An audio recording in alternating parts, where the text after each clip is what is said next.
Welcome to Stillwater Chronicles. Tonight, we settle into a story about a flower shop, a cold room, and the arrangement that was never delivered. There is something about a flower shop in the early morning that feels like stepping into someone else's dream. The light comes in sideways, low and golden, catching the dust that floats above the buckets of stems, turning everything slightly soft at the edges. The smell is layered and complex and impossible to describe all at once. Sweet at the top, green underneath, something almost medicinal if you breathe in deep enough. And beneath all of it, the faint cold breath of the refrigeration unit in the back room, exhaling quietly through the gap, under the door. Hannah noticed that smell before anything else. Each morning, when she unlocked the front door. She had owned the shop for 11 years, long enough that the routines had become physical. Her hands knew where the scissors were before her eyes found them, long enough that the regulars had become something close to furniture, familiar shapes, in familiar positions, at familiar times. The woman who came in every Friday for carnations, always pink, always 6. The man who forgot his wife's birthday every year without fail, arriving in a panic 10 minutes before closing, asking for something that said sorry without saying it. The elderly couple who always chose something small and bright, as though they were trying to bring the outside world in, piece by piece, before it became too difficult to go outside at all. Hannah loved these people. She loved her shop. She loved the ordinary weight of ordinary days. But she had stopped going into the back room after dark. The back room was not sinister. Not exactly. It was simply functional. A cold storage space, white-walled, lit by fluorescent strips that buzzed faintly if you stood still long enough to hear them. Shelving along the left side held her supplies. Wire, foam blocks, tissue, ribbon in 7 colors. The refrigeration unit occupied the right wall, humming to itself with the particular self-containment of appliances that had been running for a very long time. She used it for funeral work. That was the quiet part of what she did, the part she never put in the window, never photographed for the small social media presence the shop maintained mostly to please her niece. Funeral arrangements were a different kind of work. They required a different kind of attention. She had learned over the years to hold the names lightly, to do the work with care and then let it go, the way you send something out into water and watch it find its own current. She had not, for a long time, failed to let something go. And then there was the arrangement in the corner. It had been there for 4 months. She had made it in September, when the light was still warm, and the dahlias were still coming in. Deep burgundy ones, the color of something important. She had added white roses for contrast, and wax flower, and a sprig of eucalyptus that ran along the outer edge, like a green ribbon. She had spent longer on it than she usually did, not because the order required it, because the name on the order was one she knew. Thomas. She had gone to school with him, briefly, in the years when school felt like the entire world, and the people in it felt permanent. They had not stayed in touch. Life had the habit of carrying people in separate directions, without asking. But she had recognized the name on the order form immediately. The family had called. The daughter, a voice made of effort and composure, had given all the details calmly and correctly. And Hannah had written them down and said the things she always said, and then put the phone down and sat very still for a while. She had made the arrangement that afternoon, and then, on the day it was due to be collected, no one had come. She had waited. She had tried calling. The number rang and resolved into silence. Not even a voicemail. Just a clean, unanswered end. She had tried again the following day, and the day after that. Eventually, she had spoken to someone, a different voice, tired and brief, who said there had been a change of plans, a private arrangement, a family decision, and that they were very sorry to have not rung sooner. They did not come for the flowers. Hannah had meant to dispose of them. She knew how these things worked. Flowers were perishable. Time was linear. The cold storage was a practical space. She had set them aside, meaning to deal with them later. And then later had become a habit. The arrangement sat in the back corner of the refrigerated unit, still in its white wrapping. And each morning when Hannah went to collect the day's stock, she noticed it there. Each morning she thought, today. Each morning she closed the refrigeration door and went to open the front of the shop and let the day begin. 4 months. She had started to notice other things. Around the time the arrangement had been there for 3 months. Small things.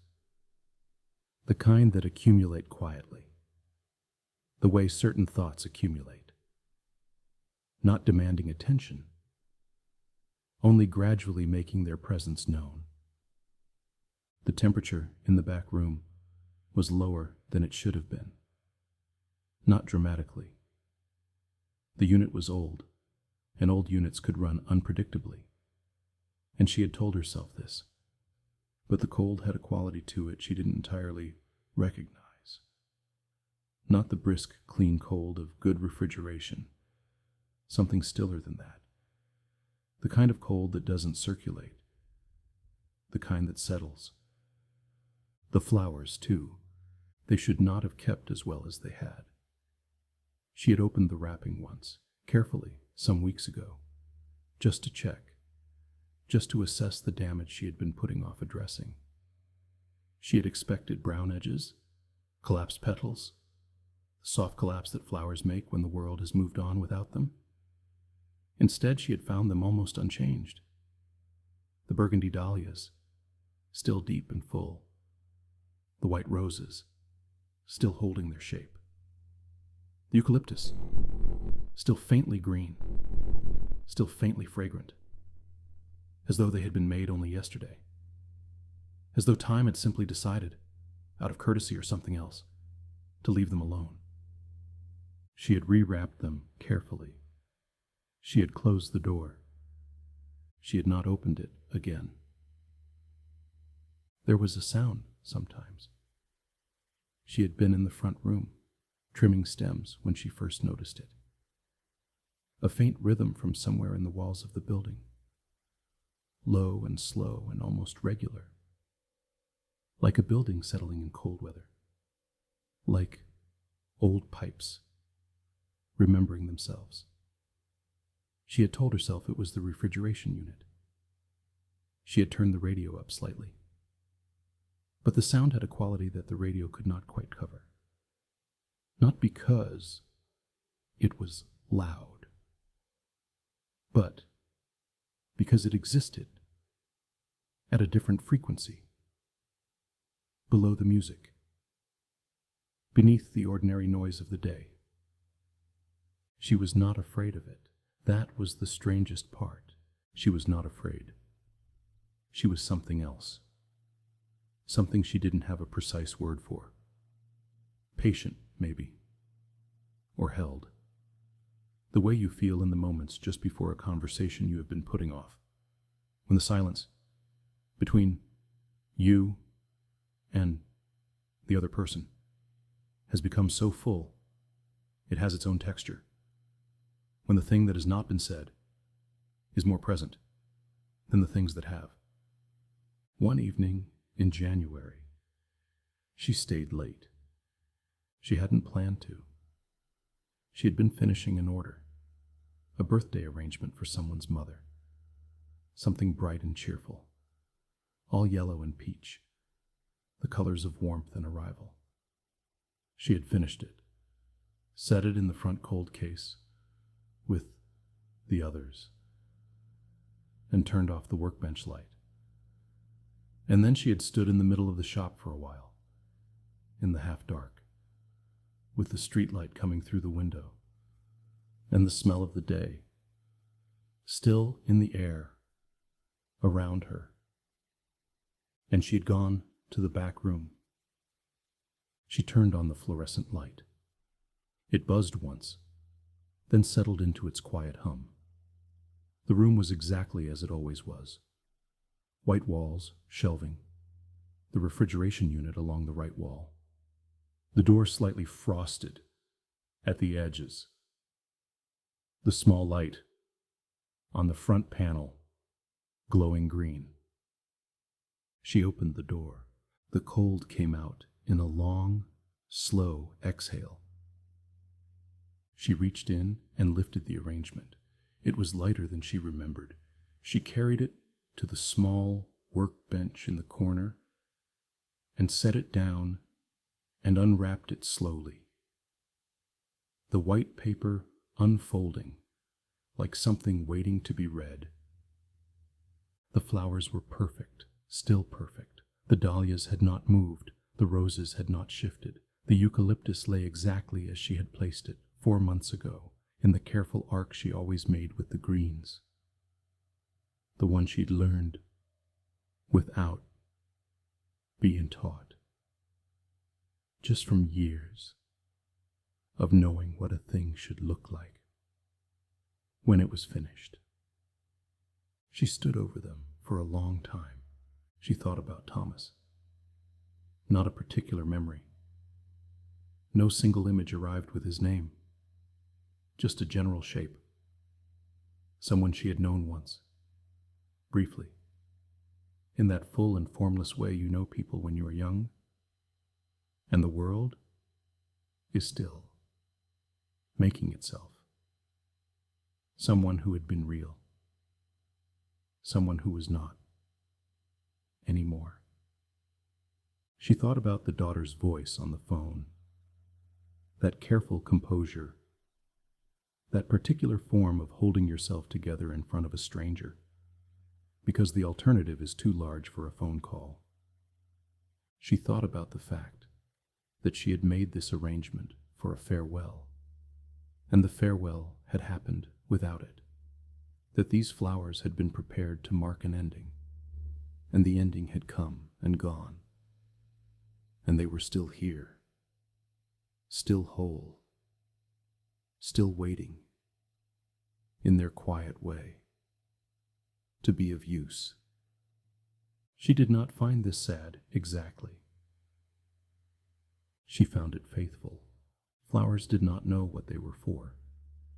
They only knew how to be what they were, to hold their color and their shape and their faint specific scent for as long as the conditions allowed, to remain. And these had remained longer than they should have, longer than she could explain, as though something in them, or something around them, had decided that the letting go could wait. Hannah touched one of the dahlias very gently. The petals were cool and dry and perfectly intact. She stayed there for a while. She rewrapped the arrangement the following morning, not because she had decided anything, not because she had found a resolution or reached a conclusion about what the flowers meant, or what she should do with them, or what it said about her that she had kept them this long. Only because it felt right to wrap them again, to close them back in, to give them back to the cold and the quiet, and whatever it was that had been keeping them. She placed them in the refrigeration unit. She closed the door. The green light glowed. She went to open the front of the shop. The day began. The ordinary, warm, fragrant day, with its customers and its orders and its small transactions of beauty and intention. The woman who came every Friday for 6 pink carnations. The man who needed something that said sorry. The elderly couple with their small, bright blooms. And in the back room, behind the closed door, in the quiet cold that had learned patience, the arrangement waited. Not for collection, not for a ceremony, not for anything that could be named, only in the way that certain things wait. The way photographs wait in drawers. The way letters wait in boxes. The way the particular weight of someone's presence waits in the rooms they used to fill. Quietly. Without urgency. Simply there. And in the refrigeration unit, in the corner of the back room of a small flower shop in a quiet market town, the Burgundy dahlias held their color. They did not wilt. They simply remained. Thank you for listening to Stillwater Chronicles, where even the smallest rooms can hold the largest grief. If this stillness stayed with you, if the cold and the color and the quiet settled somewhere deep, then let it remain a little while longer. Some things are not meant to be let go of. Not yet. Rest now. The flowers will keep.